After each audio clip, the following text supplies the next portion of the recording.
بسم الله الرحمن الرحيم. ازيكم جميعا؟ عاملين ايه؟ يا رب تكونوا بخير. احنا قاعدين في الصيف طبعا وولادنا زهقانين، ففي يوم بنت قالت لي انا هدخل المطبخ واعمل لكم مفاجاه. دخلت بعد ما خلصت قالت لي انا حطيت 3 بيضات على نص كوبايه زبده زي ما انتم شايفين كده، وعليهم فانيليا، وابتدت ان هي تقلبهم كده. طبعا هي بعد ما خلصت بقى وطلعت لنا المفاجاه اللي احنا عملناها في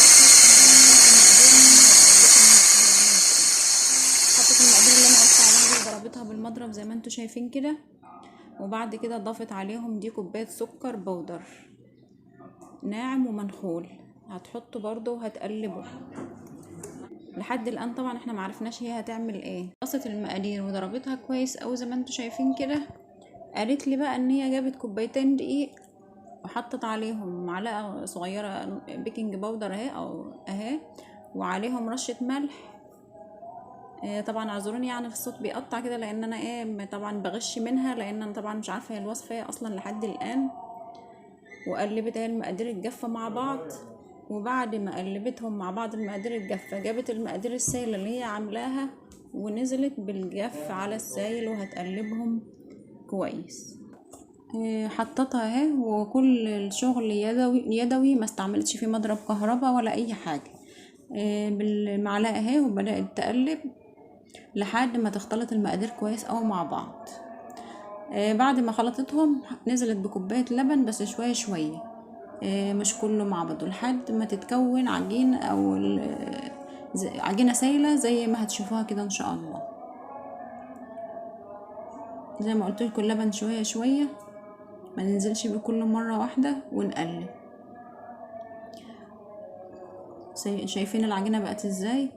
لحد الآن أنا أصلا مش عارفة هي عجينة ولا كيكة ولا ايه، لسه مش عارفة. جابت بقى صينية ودهنتها سمنة كويس قوي. وطبعا قلت لكم انا بحب اصلا الالومنيا في خبز الكيك، بيوزع الحرارة حلوة قوي، بيخلي النتيجة جميلة. ورشتها دقيق كويس برضه وغلفتها كويس ونزلت بالخليط فيها. وهندخلها بقى الفرن على درجة حرارة متوسطة كده. طبعا الفرن كان شغال من ساعة ما بدأت في الطريقة، ودخلتها الفرن على درجة حرارة كده متوسطة لحد ما هتاخد اللون وتستوى كويس. هتعمل بقى الكريمة، هتحط كريمة اهي، كريمة خام، ودي كوباية لبن متلج، لازم يكون متلج علشان نوصل للكريمة للسمك اللي احنا عايزينه وتبقى مظبوطة. لازم اللبن يكون من الفريزر. هننزل بقى بشوية شوية كده، وحطت سكر لان الكريمة كانت خام مفيش فيها سكر، لحد ما الكريمة بتاعتنا شايفين زي ما انتوا كده. وفي الاخر المفاجأة طلعت كيكة. هتزينها ازاي بقى؟ لسه هنشوف هي زينتها ازاي. طبعا زي ما قلت لكم هي كانت بتتعلم اول مره اصلا في حياتها تدخل المطبخ تطبخ يعني. طبعا ولا اي تعامل مع البوتاجاز ولا اي كلام من ده خالص، ده اول مره يعني. عملت الكريمه وجابت فراوله اهي، كنا حاطين عليها شويه سكر كده علشان يبقى طعمها حلو، وقلبنا فيها شويه كريمه. ده الحشو بتاع الكيك، ده هنشوف ازاي هتحشيها دلوقتي.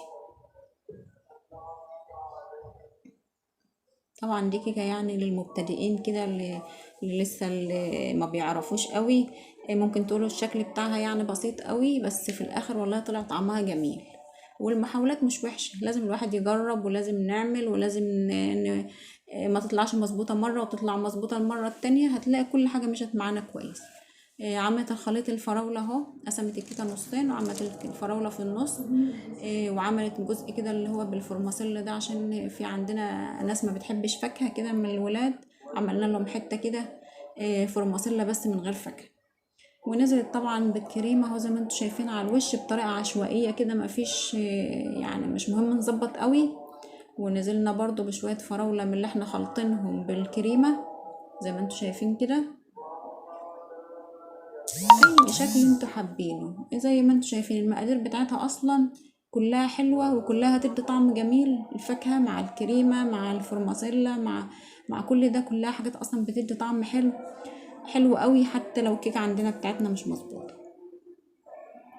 وطريقة سهلة وسريعة، لا بنحتاج كيس نقول عشان نزين به الكريمة، ولا بنحتاج بالبلة، ولا بنحتاج، كله بالمعلقة. وطريقة جميلة، وفي الاخر شايفين شكلها طلعت حلوة ازاي، وطلعت فعلا مفاجأة جميلة. كلناها يومها وكان طعمها حلو قوي قوي. جربوها كده وشجعوها وقولوا لها بقى رأيكم ايه في الكيكة اللي هي عملتها.